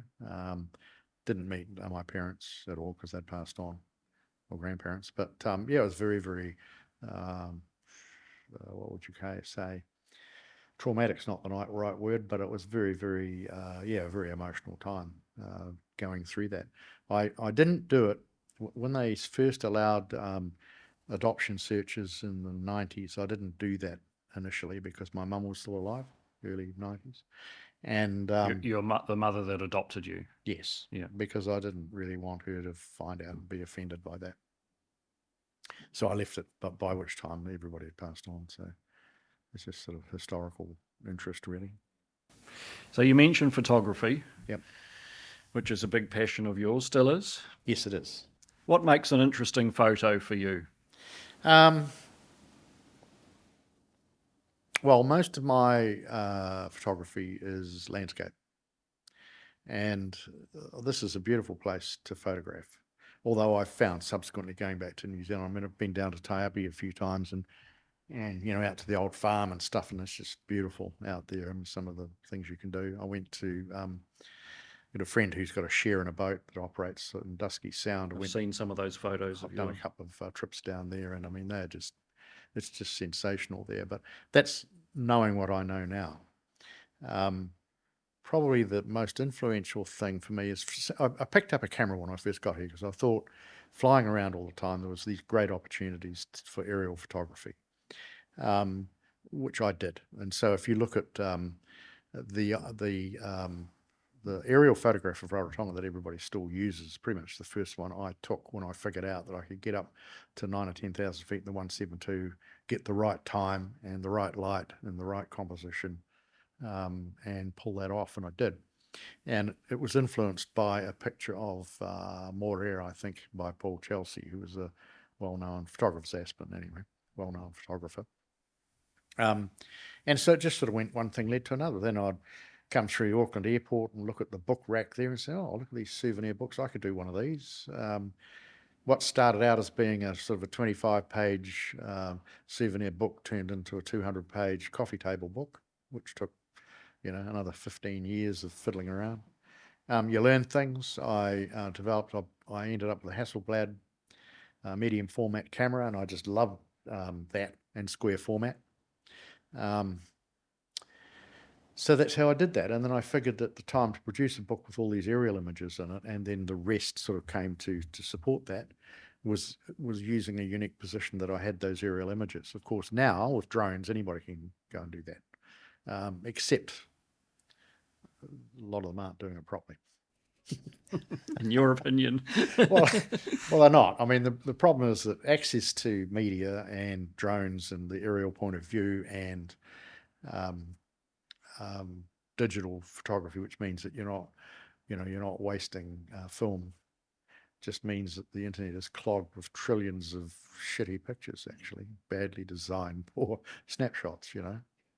So yeah, no. Do you enjoy the taking of the photos, the planning of the Look, light, the reviewing them later? Yeah, I went What's the- through a whole. I'm quite depressed actually with digital photography when I Well, first. it's a question I've got because you've Well, gone to it, haven't I'll you? tell you how I found in the end to deal with it. Um, I'd typify it this way: is that pre-digital, choosing your film, getting your tripod out, composing your photograph, looking at your light, looking at the scene that you want to, and looking at over a few days and different weather to pick what you want to get, was all part of leading up to, at the point when you press the button, you have now rendered the picture. That's it. It's now, And you might get one or two shots yes, of that. it's now registered on, and Extrachrome was my favorite. So it was now on a piece of transparency film. In post-production, you don't do much with that, if anything. It's there, it's done. You did all your adjustments for filters and stuff, and all those decisions were made prior to pressing the shutter. In digital, people go out and take shitty pictures with a digital camera, which is just collecting data, and then spend a whole lot of time in post. Well, in the end, to deal with that, and I was almost nauseous when I got my first digital body. It was a Nikon D200, I think. And I went out and sort of thought, oh, I'll try this out. Went out with a telephoto lens and photographed a 767 landing. And I was disgusted with the accuracy and clarity and how easy it was to actually take what was quite an astonishing image. And I thought, this is it. This has now been commoditized, Yeah. And to a large extent it has. So my own rule now is 2 moves in Photoshop and it is now an illustration. It's not an image. Do you still use a film camera at all? Or I've got a wide format Fuji, and I've got my grandmother's Rolleiflex 6x6. I had my Hasselblad kit. I decided about 2010 that I'd sell it because it was just sitting here, and with these extraordinary Zeiss lenses and that, and then I sold it to a collector on Trade Me, but which I kind of wish I'd have kept it, but however I didn't. I've got a little Nikon 35mm FM, I think it is, with film, and I run a roll of film every now and again. But I've got a D850 with a couple of Zeiss lenses that I use, just prime lenses, a tripod, and I various times go out and photograph with that. It's part of the modern world, isn't it? It's the same with, I interviewed Andrew London, who's a musician, and they have the same problem as musicians, with Spotify and digital streaming. But I tell you, when you actually look at it though, having gone through all of this, people will still go and buy an elegantly designed and beautifully presented book. And I'm actually just doing a postscript version of that Cook Islands book at the moment. Okay. It'll be published later in the year. And it's got a lot of the original photography and some contemporary photography. But I'll tell you what was very influential for me. I became friends with a designer whose name's Lindsay Mizzen from Wellington, and who unfortunately passed away 22, I think.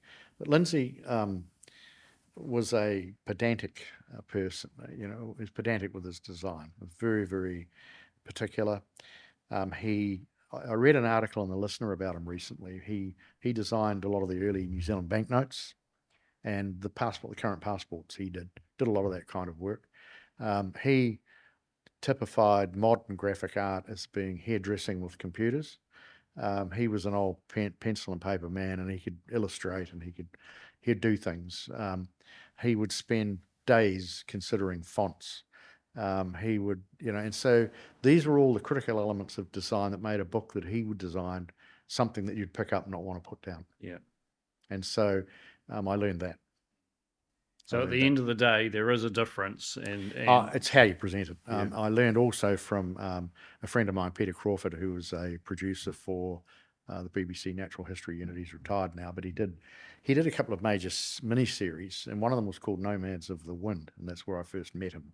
And he was here in the early 90s covering the Waka pageant, which was part of the South Pacific Arts Festival then. I got to know him then, and subsequently spent quite a bit of time with him, and his it's interesting, but the same design concept. He said you go and look at BBC Natural History Productions, and he said it's no zooms, no pans, no tilts, unless you've got a very good reason for doing it. And he said it's just wide, medium, close through a black transition. And if you watch it, you'll see that's what they do. But they are wide, medium, close of beautifully composed pictures, images. And it's the same in doing a book. And that's what Lindsay had.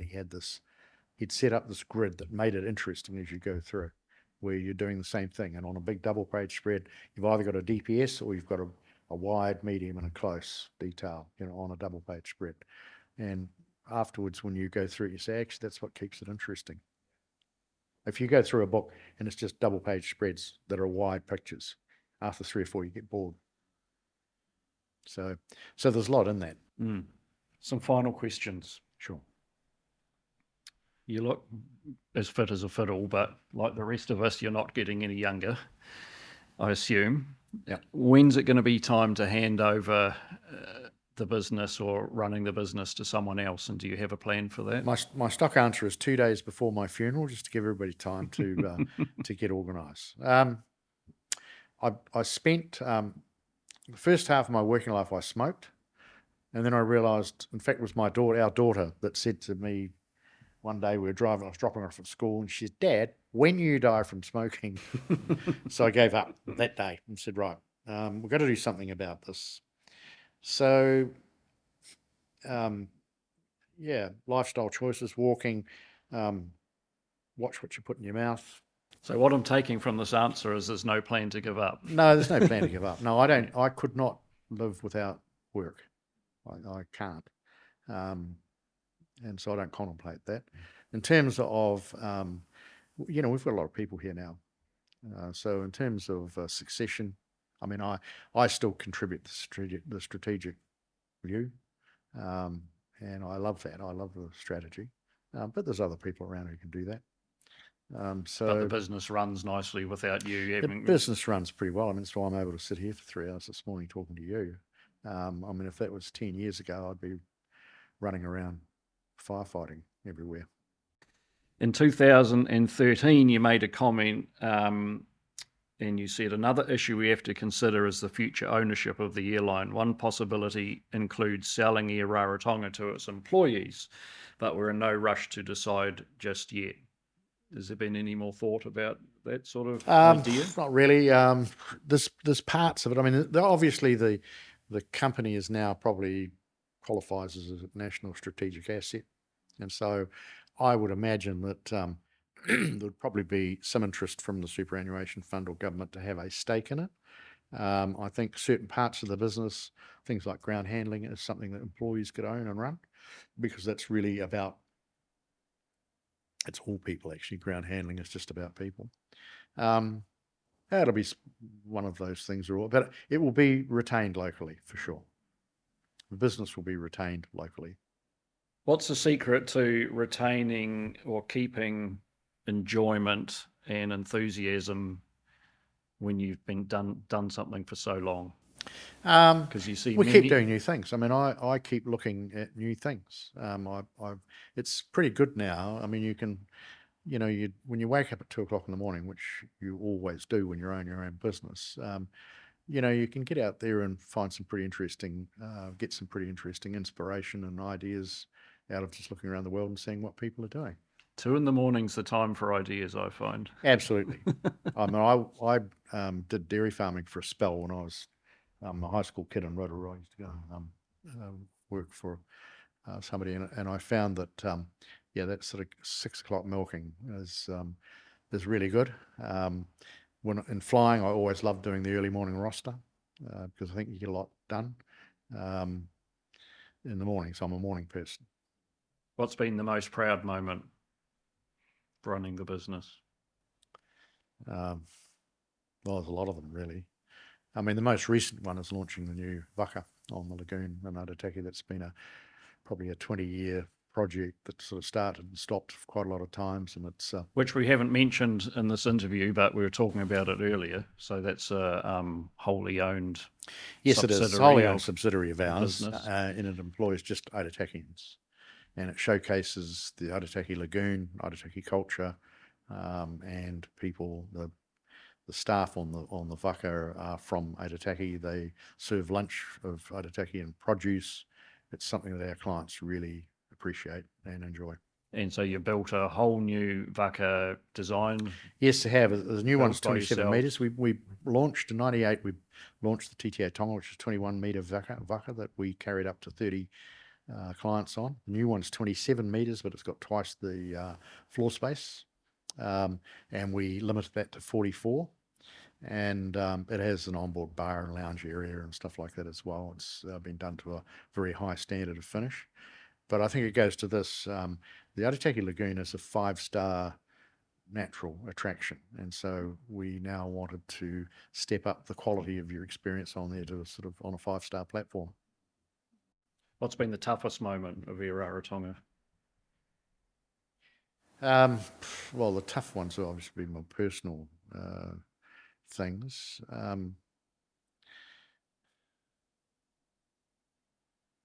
I don't know. I mean, it's Probably the natural ups and downs, which absolutely. there's many. Yeah, absolutely. I mean, in terms of saying, have we ever done something that I really regretted in business? I don't think so. Have we had failures? Yeah. But what you do is you ditch those and get on with the next big thing. That's what you've got to do. Failures are part of success, aren't they? I mean, if you're not failing, you're probably not trying too much. You don't realise you know anything until you deal with people that know not much. And you know, young people don't know much because I've got layers and layers and layers of experience that I can filter things through, and I do. You don't get the benefit of that unless you learn to do that, and I have learned to do that. You've changed the lives of many locals, as we've discussed, people who probably wouldn't have otherwise had the opportunity to do some of these things or work in aviation. What advice would you give to any local Cook Islanders, whether they be children or teenagers or adults who might be listening and who may think it's an impossible dream to get into a career in aviation? Well, I mean, I think it's proven that it's very possible. And one of the things you asked before, where do we get our staff from? Many of them have joined us straight from leaving school or very soon after. And we have a school holiday program. We employ, you know, and now it's because so many staff, they've got nephews and nieces and people like that. And we say, well, if we're looking for holiday jobs, work experience, that sort of thing, we do it that way. So that naturally by the time they leave school, they don't, they're not frightened of us. They're not frightened of walking through the front door and saying, I've now left school, I want a job. Yeah. And I remember actually years ago, a young guy, Joe Halpenny, who was working for us during school holidays, and then one day I was sitting in the office down at the old hangar and looking out, and I said, "There's Joe's out there. What's he doing?" And I was smelling the stuff. What's Joe doing out there? He said he's left school and he's sitting outside waiting until you give him a job. Well, you know, he went on to become an experienced Bandeirante captain who never ever put a foot wrong, and that's how you get people. They're not scared of it. You know, if you work experience, holiday jobs, that kind of thing is the way to try and create a seamless transition from kids being at school to being in valuable work. But you're obviously creating an open door for that, whereas so often in aviation, especially with SMS and safety rules, you know, it's a very closed door, isn't it? And it's certainly harder. So many rules. Well, I think the other thing though that changed, I mean, if you go back and look at it, I mean, in the 50s and 60s and 70s, there was the Aero Club movement in New Zealand, which is not there now. And that's how, I mean, I came up through that, and that's not there. You now, kids leaving school, it's just a very academic kind of choice of saying, oh, I've got to go to Ardmore Flying School and get an interview and see whether I can get a student loan and do. It's just not what it was in terms of, and I'll agree, aviation now is commoditized and it's much bigger than could be staffed by people who are really passionate about aviation. So it's got to actually recruit people who aren't, and it does, which is why you know, you've got people that can fly around square corners following magenta lines, you know. Yeah, it's all a bit sad. I know, but we joke about it, but it's true. Yeah, it's very true. And you see it. I mean, And so many people who work their way into the airlines and onto the jet, and they hate every second of it. yeah. Well, I mean, my godson's he was a 7-8 captain now, but when he was training on the A321 as a training captain, he said, gosh, he said, you see people now. I mean, he said, you arrive in the Auckland area or Christchurch area at transition altitude and say, right now, turn everything off and get me to the airport and fly a profile out of your head, and they don't know how to do it. And that's sad. Yeah. I mean, it's not necessarily unsafe, but it's sad. One last comment that I read that you made years ago, and that is that starting an airline is like jumping off a cliff. My comment is that it looks like it's been a pretty amazing cliff for you. A very, very high cliff. Yeah. A very lucky cliff to jump off. Yeah. Would you do it all again? Oh, yeah. Yeah. But, you wouldn't. I mean, the thing is that at a later age, you wouldn't, because, by then you start to look at risk, and you start to look at, and you talk yourself out of it. You only do it when you're young and stupid. Which is why I really enjoy watching young people who get entrepreneurial ideas, say, well, go for it, you'll learn. But there's some things that can't be taught. Thanks very much for taking the time. Okay, yeah, you're welcome. I look at Air Rarotonga, and I think it's a credit to you and the team. It's a fantastic business, great reputation, but I think the fact that it employs locals and locals run this to such a high standard is just a real credit to everyone. So, thank you very much.